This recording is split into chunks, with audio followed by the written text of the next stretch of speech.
I want to talk about Christianity in particular, because we've spoken about meaning and Yeah. about theism broadly, but the Christian story has some peculiarities, and I wonder if you could summarize what you think the central message of Christianity is, as opposed to other world religions. Hello, everybody, and welcome back to the channel. Today's clip features Alex O'Connor and Bishop Barron. Alex O'Connor is basically asking Bishop Barron to explain propositionally the Christian faith, and this leads to reflections upon Jesus. Let's just say that Bishop Barron silences Alex O'Connor and even makes him laugh a little bit. Check this out. I want to talk about Christianity in particular, because we've spoken about meaning and about Yeah. theism broadly, but the Christian story has some peculiarities, and I wonder if you could summarize what you think the central message of Christianity is, as opposed to other world religions. Jesus Christ is risen from the dead. And the significance of this is it related to life after death? Is it related to forgiveness? Is it related to God being privy to the human condition? Yes, all that. I would say another, shorthand, St. Paul used it, Jesus Kyrios, Jesus is Lord, is another way of stating the essence of Christianity. But I'll stay with the first one, the resurrection, which is the euangelion, right? That's the good news, the glad tidings. That God, who journeyed all the way down to the very bottom of the human condition, entering into absolutely everything that terrifies us. It was, you mentioned Jordan Peterson earlier. He had a good little piece on the cross where he said that you look at the cross of Jesus, you see physical suffering at its limit, you see death itself, you see humiliation, you see the abandonment of someone by his friends, you see betrayal, you see institutional injustice. Every little thing that terrifies us about being human is on vivid display on the cross. And Paul says, that's the one thing I'm preaching. I'm going to show you this. And it horrified people in the ancient world. It horrified them, the cross. To see a cross was horrific. But Christians held it up. Now, why?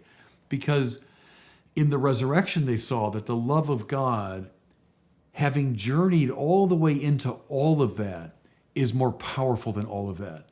That it can bear us despite all of that. And therefore, it represents a victory. The church fathers talked about Christus Victor, Christ the victor. Well, over what? Over all of that, over everything that terrifies us.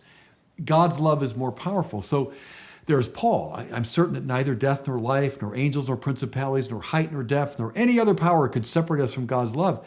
And he knows that because we killed God, and God returned to us in forgiving love.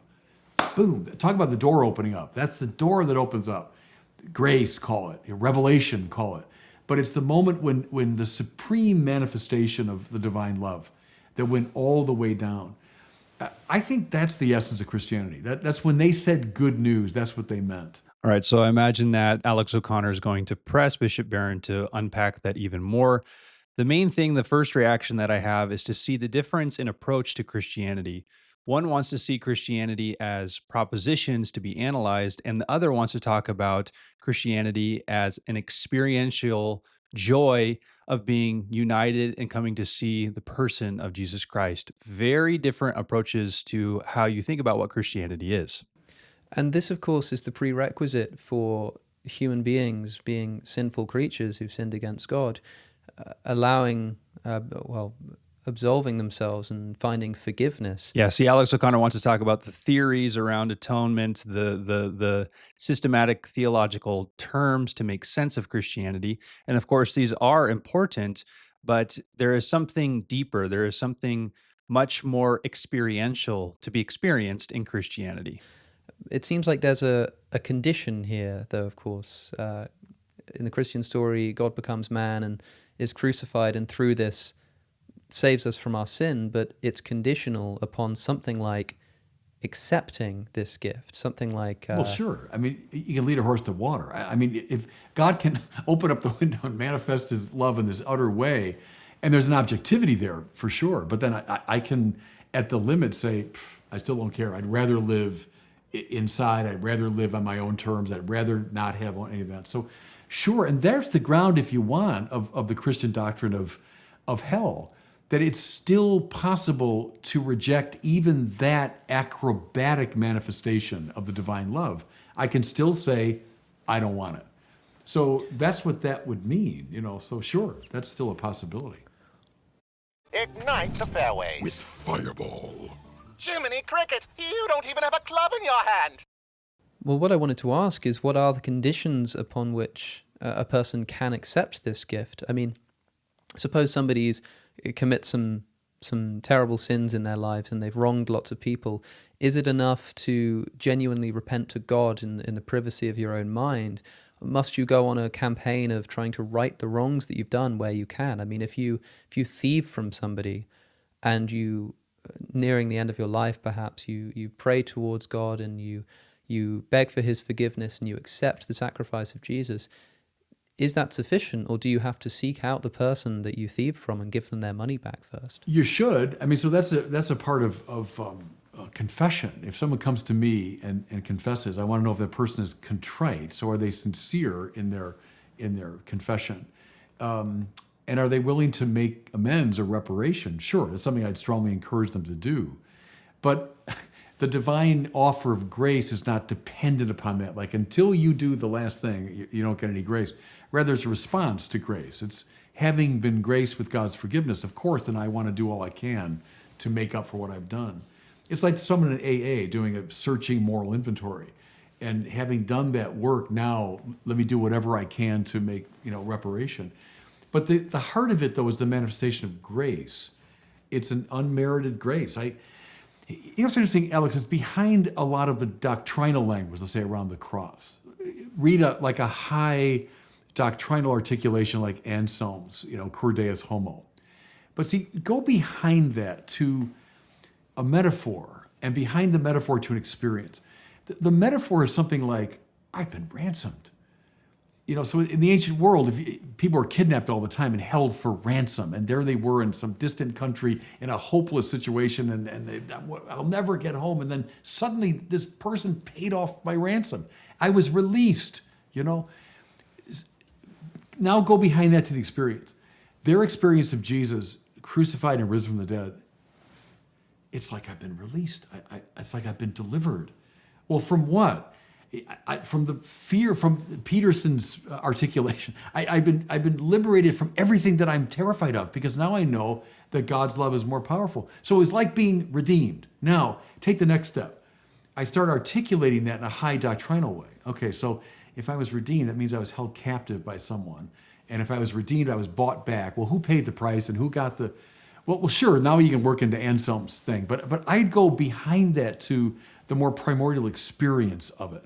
So pay attention to what Bishop Barron is saying there. I think we can say it this way. He's saying that the experience of the risen Christ, of Jesus Christ himself, leads to the propositions in the doctrine, not the other way around. And it seems to me that many people, when they're skeptical about Christianity, or if they're an atheist or come from a different worldview or religion, they'll try to look at the propositions of Christianity and analyze it from that perspective without even giving credence or even thinking through what the experiential aspect might be. And that's what Bishop Barron is trying to show here, is that from the experience and the metaphor of, and he even uses the ransom theory, which is an atonement theory. So he's actually providing an answer to Alex O'Connor's questions on the conditions and such. It ultimately flows and stems and is meant to, it's part of your experience. It comes from your experience of liberation that you begin to articulate something like a ransom theory. So we must get the experience before we get the analysis, the ruminating, I guess we could say, on what actually happened to us. We have to have the person before the principle, and that's the thing that I keep coming back to. Let's see how Bishop Barron concludes. They experienced the risen Jesus as a liberation. Salvation just means healing. I've been healed. I've been healed of every wound I've ever had. By his wounds, I've been healed, all of that. I've been straightened out. St. Paul, I've been justified, right? It's another metaphor. I've been straightened out. I was all crooked and mixed up. Now I'm straightened out. So they reach for this array of metaphors, which then later get into high doctrinal disputes. Now go to Luther in the 16th century fighting with Catholics over what does justification mean. But I'm more interested now with you in saying, well, the first Christians, they reach for these, some forensic, some medical, some economic metaphors to express what it was like to see the risen Christ. I think that's where it all comes from. All right. So to conclude, what I want you to do is reflect on this situation that we're witnessing right now, this conversation between Alex O'Connor and Bishop Barron. There is a great metaphysical reality that I think illuminates the truth of Christianity. One of these individuals looks like the rich young ruler. He's a little bit taken aback. He's not quite sure. He wants to know what he needs to do to merit salvation. He wants to know if he's good enough to get into heaven. And Jesus says, "Forget all of your thinking. Just come follow me." And what does the Bible say? The rich young ruler went home scared and sad. He went home depressed, really, because he had great wealth. He didn't want to give up the one thing to gain everything that he needed, which really was the one thing, Jesus Christ himself. And then on the other hand, there is somebody that is animate, somebody that is alive. There is somebody that has experienced Christ and is doing absolutely everything he can to help the other person understand who Jesus Christ is. Does that not look like an example in the New Testament of the apostles and those people that have truly that had truly historically in time and space through the account of the scriptures come to see who Jesus Christ was, and they would do absolutely anything to help people understand who Jesus Christ is. You see, that's what's going on in this clip. And there's two things that I want you to see that I'm reflecting on. The first one is, which one of these are you? Are you more like person B or person A? There is a great experiential reality through coming to know Jesus Christ, the person. He's not just propositions, he's not just principles that you have to emulate and walk out. He is a person that has saved you. And through that salvation, he breaks into you. There's an inbreaking so that there might be an outworking, a fruit for his kingdom, which the majority of the time looks like what? It looks like telling other people about him, like, come be a part of what's going on. Yeah, there's no difference between you and me. We're both sinners. We both need salvation, but we all need to see Jesus Christ and align to him. So which person are you? And I think that's an honest reflection that you can have. Do you sit back and you kind of analyze the faith in imagining the faith kind of like a dead horse, that there's a scientific experience that needs to be conducted on that horse to understand its anatomy? No, that's not the Christian faith. Or are you a person that is experientially involved with Jesus Christ? And maybe you do like the theological side of it to make sense of that experience, as Bishop Barron is talking about here. But are you actively engaged within a relatio or relationship with the person himself? Which one are you? The second thing I want you to see, and this is the good news of Christianity, if you are person A, you can become person B. You can become person B. You see, it's not based on us. It's not based on what we do. It's based on what God has done in us. And the things that we then begin to produce is really just it's a sacrifice and a praise and a worship predicated upon the things that God is doing in and through us. So any good thing that we do, we just say, wow, God did that through me. What an amazing thing that is. So I want you to be aware of just the great joy that there is in telling other people about Jesus. I want you to be aware that this great joy is available to you simply by faith, by asking Jesus Christ, and then coming alongside other people and walking with the church, etc. All of that is meant to produce joy. As I often tell people, holiness is happiness. And I get a lot of pushback for saying that. I get a lot of pushback for saying, well, I'm not happy, but am I holy?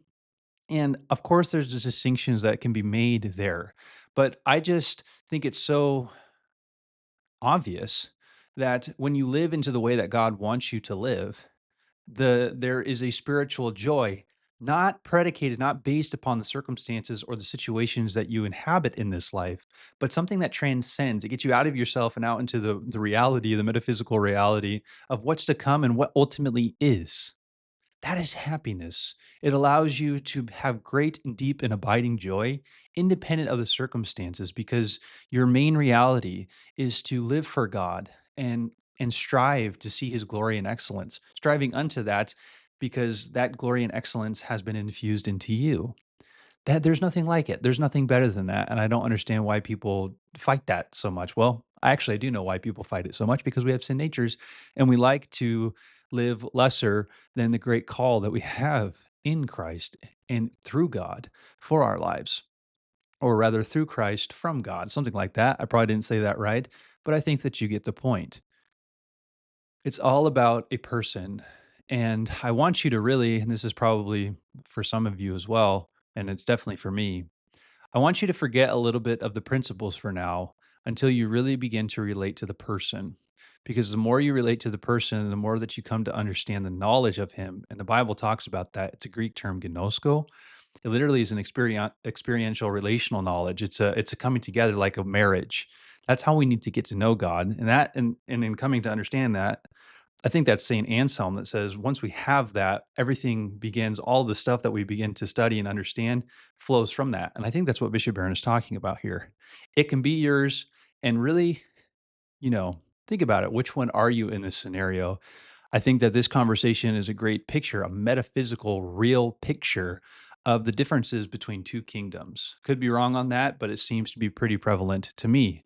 One person is cold, detached, interested, but not interested enough. And the other is fully alive, just absolutely just enamored with a person and wants to explain and help that other person who is a little bit more cold and disinterested to engage and experience the great news of Jesus Christ.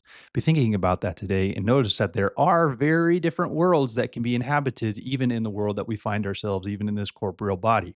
Remember that Christianity is Christ, and without him, there is no Christianity. And I'll see you in the next one. Peace.